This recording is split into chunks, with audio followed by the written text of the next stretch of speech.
हाय। तो कैसे हैं आप लोग? क्या सोच रहा हूं मैं आज की मार्केट्स के लिए, कैसी रह सकती हैं आज की मार्केट्स। तो चलिए डिस्कस करते हैं। आज का दिन होने वाला है बहुत ही ज़्यादा एक्साइटिंग। तो आज की मार्केट्स में क्या हो सकता है ये जानने के लिए सबसे पहले देखते हैं थोड़े से ग्लोबल क्लूज की तरफ। S&P 500 यूएस मार्केट्स बेसिकली बढ़ी हैं 2% से ज़्यादा। S&P 500 ने दिखाए हैं कल 2% के गेन्स। एंड नैस्डैक जो कि वहाँ का टेक सेक्टर का इंडेक्स है उसने दिखाए हैं ऑलमोस्ट 2.8% के गेंस, जो कि रहा बहुत ही स्पेक्टेकुलर। ये सारी की सारी रैली आई वहाँ के टेक जायंट्स के बहुत अच्छे रिजल्ट से।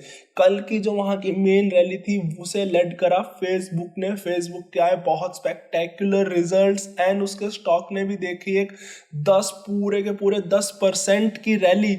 हालांकि थोड़ी सी स्लो डाउन करने की ज़रूर कोशिश करी अमेजोन ने, बिकॉज अमेजोन की तरफ से स्टेटमेंट आई कि जो उनके क्लाउड बिजनेसेस हैं वो धीरे धीरे स्लो डाउन होते दिख रहे हैं। अब मैं आपको एक और बात बता दूं कि जो इतनी रैली आई है ये आई है खराब न्यूज़ के साथ। स्टिल स्टॉक्स ने दिखाई है रैली। मैंने आपको बताया था पहले की रिपोर्ट्स में कि बेसिकली जो हमारा यूएस है, यूएस का जीडीपी डाटा आने वाला है वो बहुत ही इंपॉर्टेंट रहेगा मार्केट्स के लिए। वो डाटा आ चुका है, मैंने उसे एनालाइज कर लिया है एंड उसमें थोड़ी सी डिसअपॉइंटमेंट आई है लोगों के लिए। जो डिसअपॉइंटमेंट मेजरली आई है वो है जीडीपी ग्रोथ के नंबर्स में। जीडीपी ग्रोथ के नंबर्स आए हैं मेयरली 1.1%, जो कि है एक्सपेक्टेशन से और यूएसए के नॉर्म से बहुत ही ज़्यादा कम। बट इसमें भी एक स्लाइट होप ये है कि कंज्यूमर स्पेंडिंग रेजिलिएंट रही है। कंज्यूमर स्पेंडिंग, लोगों ने सामान खरीदना नहीं छोड़ा है। ये जो जीडीपी ग्रोथ में डाउनफॉल आया है ये मेनली आया है कि जो हमारी कंपनीज हैं उन्होंने अपने इंफ्रास्ट्रक्चर में इन्वेस्टमेंट्स करनी कम कर दी है। हमारे अपनी इंटेलेक्चुअल प्रॉपर्टी में इन्वेस्टमेंट्स करनी कम कर दी है। लोगों ने घर खरीदने कम कर दिए हैं। ये कुछ सबसे मेन कारण है उनकी जीडीपी ग्रोथ के स्लो डाउन होने के लिए। बट जो कंज्यूमर स्पेंडिंग है, डे टू डे का सामान खरीदना, अपने लेजर के लिए एक्टिविटीज़ करना, लेजर के लिए सामान खरीदना, ये स्पेंडिंग अब भी इंटैक्ट है यूएसए के अंदर, जो लोगों को एक उम्मीद देती है कि शायद अगर कंज्यूमर स्पेंडिंग ऐसे ही रहे तो कंपनीज वापस अपने इन्वेस्टमेंट्स में पैसा लगाना स्टार्ट कर देगी, इन्वेंट्रीज बिल्डअप करना स्टार्ट करेगी, प्लांट प्रॉपर्टी एंड इक्विपमेंट्स में पैसा लगाएगी अपने बेसिकली मैन्युफैक्चरिंग कैपेसिटीज़ बढ़ाने के लिए, और वो वापस एक इकोनॉमिक रिवाइवल में उनका साथ दे सकता है। बट करंट रिपोर्ट के हिसाब से तो यूएस एक ऐसी सिचुएशन में फंसता जा रहा है जहाँ पे उसकी इन्फ्लेशन हाई है, इन्फ्लेशन कम होने का नाम नहीं ले रही बिकॉज कंज्यूमर स्पेंडिंग हाई है एंड लोगों के पास जॉब अपॉर्चुनिटीज़ जितना अभी यूएस फेड चाहता है उन्हें उससे ज़्यादा मिल पा रही है। मीन्स अगर आप नौकरी छोड़ते हैं तो बहुत ज़्यादा ही आसान है यूएसए में इस टाइम पे आपको कोई दूसरी नौकरी मिलना, जो कि अभी फेड नहीं चाहता कि ऐसा हो। लोग बार बार जॉब चेंज करें एंड वेज हाइक्स रहें लोगों के। दूसरी तरफ इन्फ्लेशन तो कम हो ही नहीं पा रहा और दूसरी तरफ इकोनॉमिक स्लो डाउन दिख रहा है, जैसे कि हम देख पा रहे हैं 1.1% इन्फ्लेशन के साथ। तो ये टग ऑफ वॉर में यूएस फंसा पड़ा है। बट इसके बीच में जैसा कि मैं हमेशा कहता हूँ, earnings is God and earnings अच्छे आ रहे हैं टेक जाइंट्स के। उन लोगों ने अपनी अर्निंग्स को, बिजनेस मॉडल्स को बहुत अच्छे तरीके से संभाला है, जिसके कारण चाहे वो ले ऑफ्स के थ्रू हो, जितने ले ऑफ्स करे जा रहे थे, चाहे वो इन्वेस्टमेंट्स कम करने के थ्रू हो, बट उन्होंने अपनी प्रॉफिटेबिलिटी मेंटेन रखी है as best as they could. उनकी प्रॉफिटेबिलिटी अच्छी रही जिसके हमें नतीजे दिख रहे हैं उनके क्वार्टरली रिजल्ट्स में। अब ये चीज़ स्पिल बैक होती आ रही है इंडिया में एंड SGX निफ्टी दिखा रहा है 18,000 के ऊपर की ओपनिंग। जी हाँ, 18,000 के ऊपर की ओपनिंग। कभी कभार तो सोचने से भी विश्वास नहीं होता कि SGX निफ्टी इतनी ऊपर की ओपनिंग दिखा रहा है। इतनी ज़्यादा बड़ी ओपनिंग है कि हो सकता है सस्टेन ना हो पाए। बट SGX निफ्टी का इतने हाई पॉइंट पे ओपनिंग दिखाना भी अपने आप में एक बहुत ही एडमिरेबल बात है, कितनी सस्टेनेबल रहेगी या नहीं वो तो एक कम्प्लीटली डिफरेंट क्वेश्चन है। बट हाँ, हम कुछ बातों के लिए ज़रूर श्योर हो सकते हैं आज कि आज इंडिया का आईटी सेक्टर के अच्छा परफॉर्म करने के बहुत चांसेस हैं, बिकॉज यूएसए में टेक सेक्टर ने बहुत अच्छा परफॉर्म करा है। तो जो सेंटिमेंट हमेशा स्पिल ओवर होके मार्केट्स में आता ही है। हमें बात को ध्यान रखना बहुत ज़्यादा ज़रूरी है कि अब हमें ग्लोबल इकॉनमी है, तो जो भी इन्वेस्टर्स भी हमारे बहुत सारे कॉमन ही रहते हैं, तो जैसा जिस देश में मूड रहता है वो स्पिल ओवर होके आपकी खुद की कंट्री में आता ज़रूर है। तो आज हमारे आईटी स्टॉक्स के बेटर करने के बहुत अच्छे चांस हैं। इनफैक्ट अगर हम कल की मार्केट मूवमेंट्स देखें तो बेशक बजाज फाइनेंस एंड फिनसर्व ने गेन सबसे अच्छे करे हों, बजाज ऑटो ने गेन सबसे अच्छे करे हों, बट निफ्टी 50 में जिन स्क्रिप्ट्स की सबसे ज़्यादा बेसिकली कंट्रीब्यूशन रहा निफ्टी 50 के ऊपर बढ़ने का, उसमें रहे थे हमारे रिलायंस एंड इन्फोसिस वापस लाइमलाइट में आता दिख रहा है।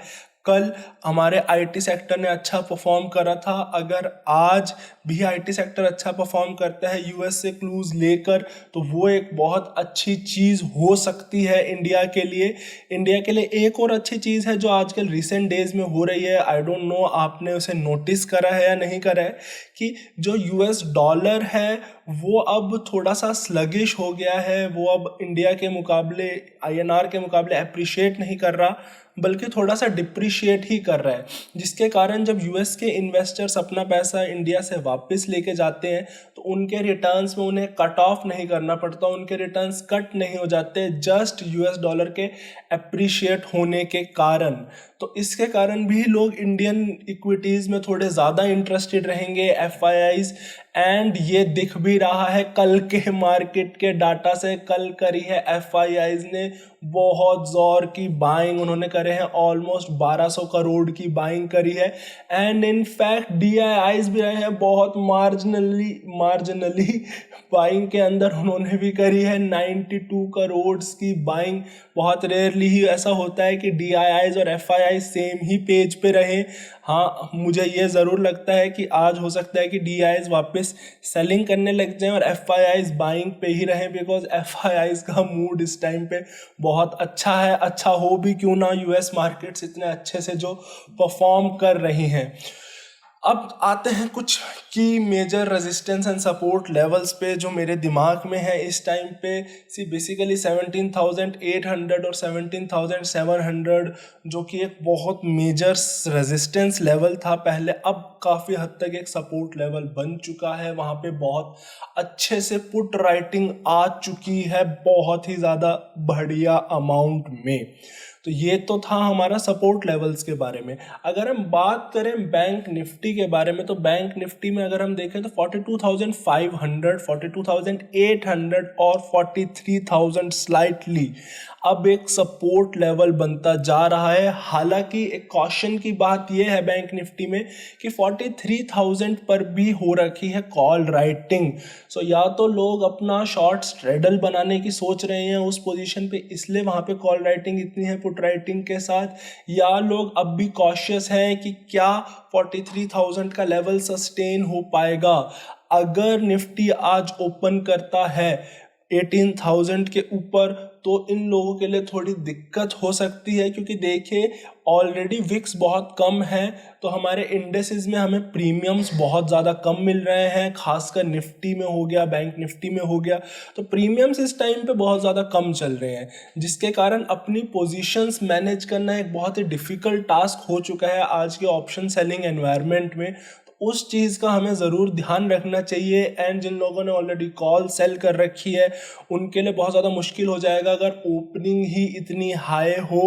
अगर वो ओपनिंग वहाँ पे सस्टेन करती है थोड़े टाइम, तो हम एक ज़रूर शॉर्ट कवरिंग रैली देख सकते हैं निफ्टी बैंक निफ्टी दोनों में।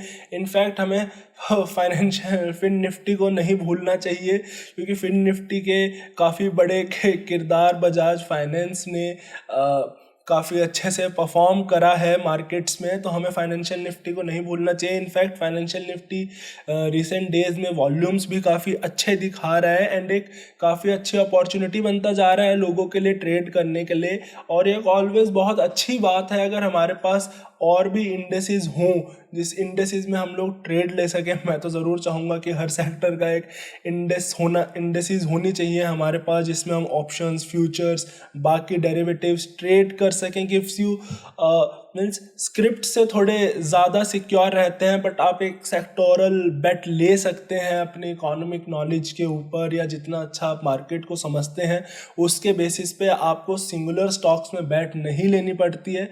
हाँ, सेबी और एनएससी वगैरह इसके फेवर में काम कर रहे हैं एंड होप सो आने वाले टाइम में जैसे जैसे हम देखेंगे हमारे पास ऐसे ऐसे ज़्यादा ऑप्शंस आएंगे एंड उनमें वॉल्यूम्स भी आएंगे एंड होप हम उनमें ट्रेड कर पाएंगे अच्छे से और अपनी ट्रेड्स और ज़्यादा प्रॉफिटेबल बना पाएंगे। तो मैं क्या सोच रहा हूँ, आज की मेरी क्या ट्रेडिंग स्ट्रेटजी रहेंगी। सो बेसिकली आज मेरी 2 ट्रेडिंग स्ट्रेटजीज रहेंगी। सबसे पहला तो मैं अपनी इन्फोसिस में होल्डिंग थोड़ी सी बढ़ाने वाला हूँ। उसके दो मेजर रीज़न रहेंगे बेसिकली।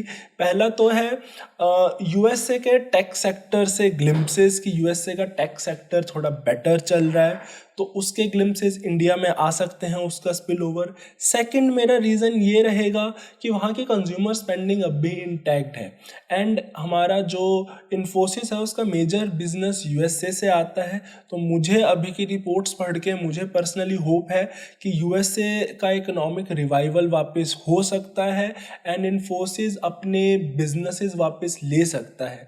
थर्ड, इन्फोसिस की रिसेंटली डील हुई है वॉलमार्ट के साथ एंड उन्हें अब वहाँ से भी ऑर्डर्स मिलने स्टार्ट हो जाएंगे, तो वो एक इन्फोसिस के लिए बहुत अच्छी बात रह सकती है। तो ये कुछ मेजर रीजंस है and valuation, of course valuation मुझे अब उसका थोड़ा फेयर वैल्यू पे लगता है। मैं अंडर वैल्यूड नहीं कहूँगा स्टिल इन्फोसिस को, बट हाँ मुझे अब इन्फोसिस फेयरली वैल्यूड ज़रूर लगता है।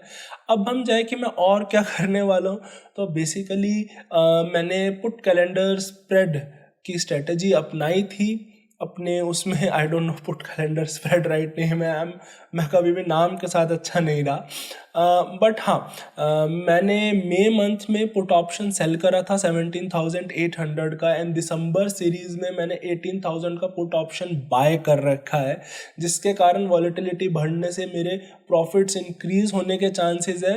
बट अगर ऐसा नहीं होता तो मोर और लेस एक न्यूट्रल ट्रेड है, almost neutral, slightly on the bullish side थी जब मैंने ली थी, बट अब तो इस पॉइंट्स पे आके न्यूट्रल या हो सकता है थोड़ी सी बेरिश ट्रेड में कन्वर्ट हो जाए आज। बट हाँ मैं इस पोजीशन में अपनी होल्डिंग्स बढ़ाने वाला हूँ एंड हो सकता है थोड़े से मैं स्ट्राइक प्राइजेस ऊपर नीचे ज़रूर कर दूँ अपनी पोजीशंस थोड़ा बेटर मैनेज करने के लिए। बट हाँ मोर और लेस इंटेंशन जो बेसिकली मोटिव है इस ट्रेड को लेने का वो काफ़ी हद तक सेम ही रहने वाला है कि वॉलेटिलिटी बढ़ने से मैं अपने फ़ायदे के बारे में देख सकूं कि वॉलेटिलिटी बढ़ रही है तो मेरी पोजीशंस में मुझे फ़ायदा मिलता रहे। तो ये था मेन। अब रिजल्ट्स के बारे में अगर हम बात करें तो एक ही मेजर रिजल्ट है जिसके ऊपर मेरी नज़रें रहेंगी, वो रहेगा कोटक महिंद्रा बैंक का रिजल्ट जो कि आना है सैटरडे को।